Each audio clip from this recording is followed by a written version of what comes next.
पराये भरोसे काम नहीं होता।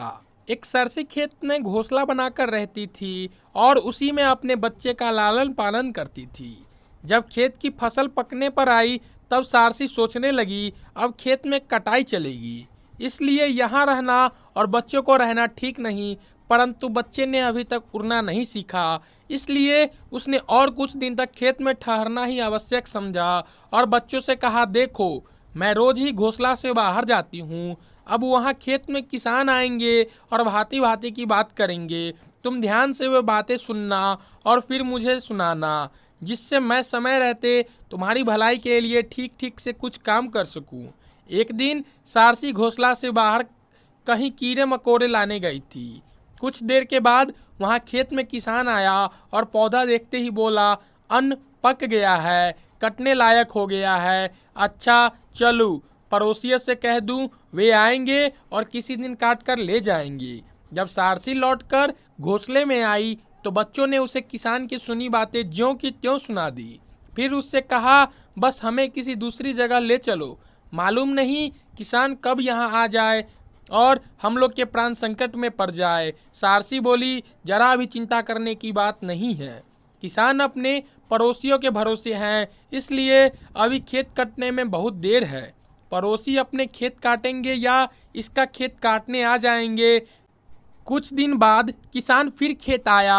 उसने पौधे देखते देखते अन्न तो बिल्कुल पक गया है, परंतु पड़ोसी ने इसे काटने के लिए अब तक हाथ नहीं लगाया है। उनका भरोसा करना व्यर्थ है। अच्छा चलो भाइयों से कहकर देखूं, शायद वे आएं और इसे काट ले जाएं। अब शाम को सारसी घोंसले में वापस आई तो बच्चों ने उसे किसान की ये बातें भी ज्यों की त्यों सुना दी। फिर उससे कहना शुरू किया, अब तो हम लोग को दूसरी जगह ले चलो। अब किसान के भाई खेत काटने आएंगे और हम लोगों के प्राण संकट में डालेंगे। सारसी उसे समझाने लगी, पागल तो नहीं हो गए हो, चिंता करने की कौन सी बात है। अभी वे अपने खेत काटने में लगे हुए हैं, भले वो अपना काम छोड़कर इसका खेत काटने क्यों आने लगे।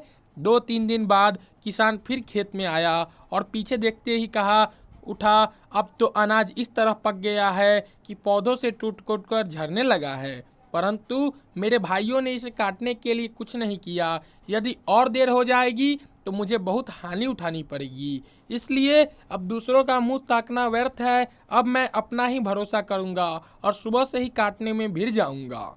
आज भी बच्चों ने सारसी की ये सारी बातें सुनाई। फिर उसने आग्रह पूर्वक कहा, माँ अब भी दूसरी जगह चलोगी या यहीं रहोगी, हम लोगों के प्राण संकट में डालोगी क्या। सारसी बोली, हाँ अब चलूंगी, सवेरा होने से पहले ही यह जगह छोड़ दूंगी। अब किसान समझ गया है कि अपना काम पराये भरोसे नहीं होता, इसलिए वह कल अवश्य खेत काटने आएंगे। दोस्तों आशा करता हूँ कि आपको इस कहानी से ज़रूर कुछ सीखने को मिली होगी।